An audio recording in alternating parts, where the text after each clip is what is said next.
Continuons à parler de la santé des gens. Le ministre des Transports dit que les ports, c'est pas sa responsabilité, que le port de Québec est indépendant, qu'il y a des gens qui sont nommés sur un CA pour s'en occuper. Je vais lui dire une affaire au ministre. Pendant que les administrateurs du port de Québec, nommés par les conservateurs, regardent la poussière de nickel tomber sur Limoilou et Lévis, les citoyens, eux, subissent les conséquences sur leur santé.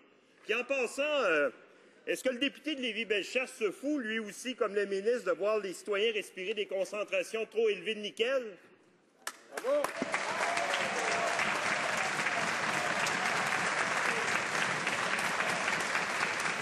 L'honorable ministre des Transports. Monsieur le Président, le 27 mars dernier, la Direction de la santé publique de la région de Québec, Monsieur le Président, a émis un communiqué de presse signé par le docteur François Desbiens.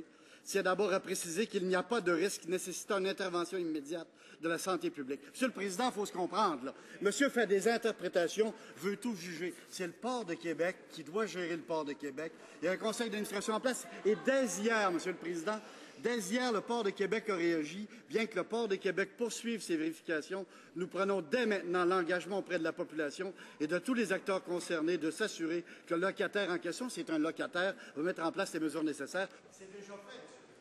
L'honorable député de Trois-Rivières. Merci, M. le Président. Il y a une différence magistrale entre ne pouvoir et ne vouloir rien faire. Selon la loi, le port de Québec fait partie des administrations portuaires canadiennes sous la supervision de Transport Canada. Donc, même si un CA gère le port au quotidien, c'est quand même le ministre qui est responsable politiquement face à la situation actuelle d'émanation de poussière de nickel et des conséquences possibles. Il est responsable ici, maintenant, en cette Chambre. La question est simple. Est-ce que le ministre peut nous dire ce qu'il compte faire pour remédier à cette crise et pour rassurer les gens de Limoilou? Bravo!